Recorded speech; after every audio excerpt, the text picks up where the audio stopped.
Nous allons parler aujourd'hui d'une technologie encore méconnue du grand public à base de déchets nucléaires.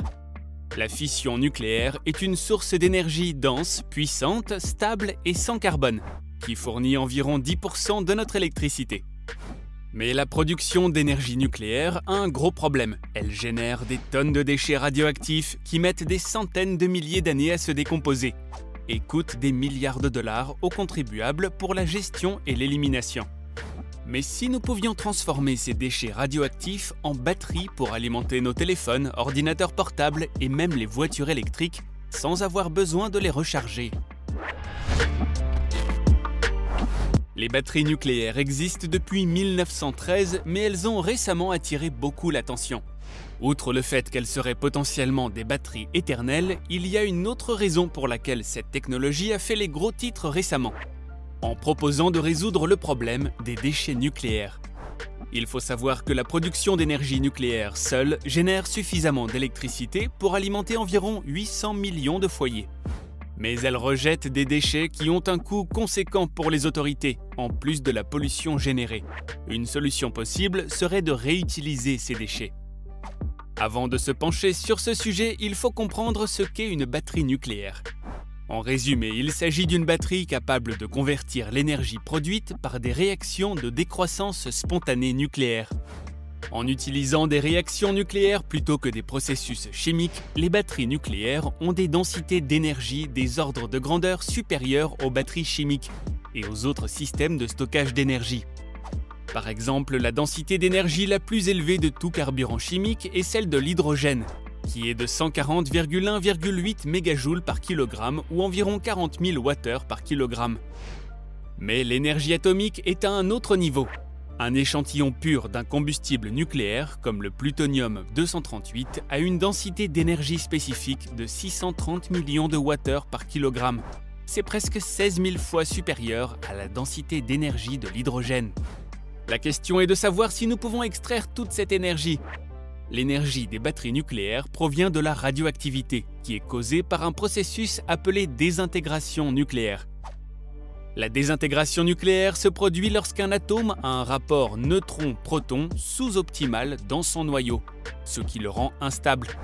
Cela fait se briser le noyau et libérer des particules alpha ou bêta ou des photons gamma. Les particules alpha et bêta émises lors des réactions de désintégration portent de l'énergie cinétique. Ainsi, les batteries nucléaires transforment cette énergie en électricité de différentes manières, ce qui entraîne différents types de batteries nucléaires. Tout d'abord, nous avons les batteries nucléaires à conversion thermique, également appelées générateurs thermiques radio-isotopiques ou RTG. Ces derniers transforment la chaleur radioactive en électricité en utilisant un thermocouple. Les RTG ont alimenté les pacemakers nucléaires ainsi que de nombreuses missions spatiales de la NASA, comme le rover Curiosity sur Mars.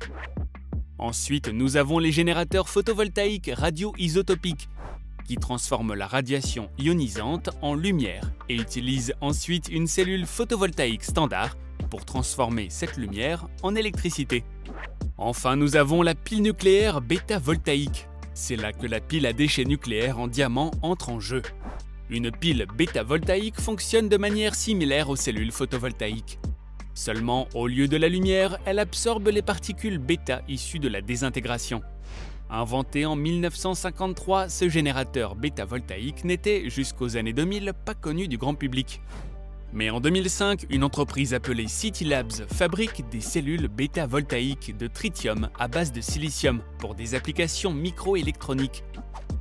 Elle est depuis 2012 la seule entreprise avec une licence générale pour vendre des piles bêta-voltaïques à travers le monde. Néanmoins, cette technologie est arrivée sous les feux des projecteurs grâce à une équipe de chercheurs de l'université de Bristol.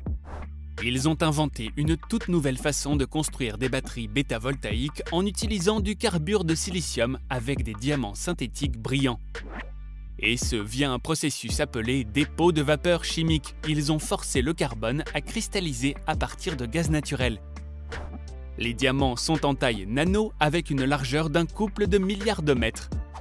Ils ont également choisi une source radioactive non conventionnelle, le carbone 14. Ce choix a plusieurs avantages importants.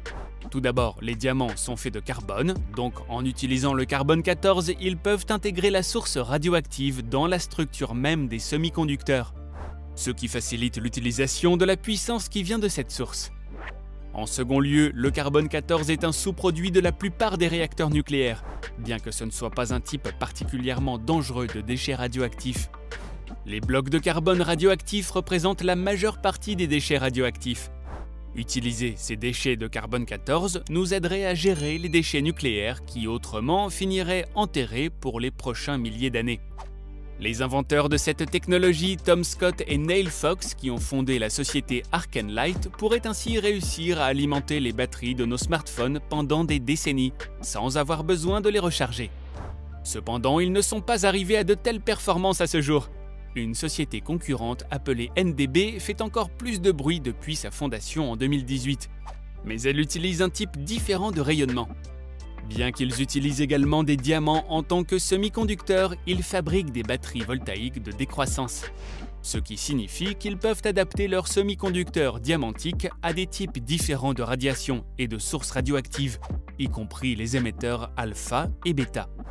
NDB mise sur le fait que cette technologie créera des batteries nucléaires plus puissantes et avec une plus large plage de sortie de puissance. Cela pourrait alimenter non seulement les ordinateurs portables et les téléphones, mais également les véhicules électriques et même nos maisons. Il s'agit donc de remplacer les combustibles fossiles sans même avoir besoin de renouvelables pour les services publics. Mais est-ce même possible ou est-ce simplement de la publicité ?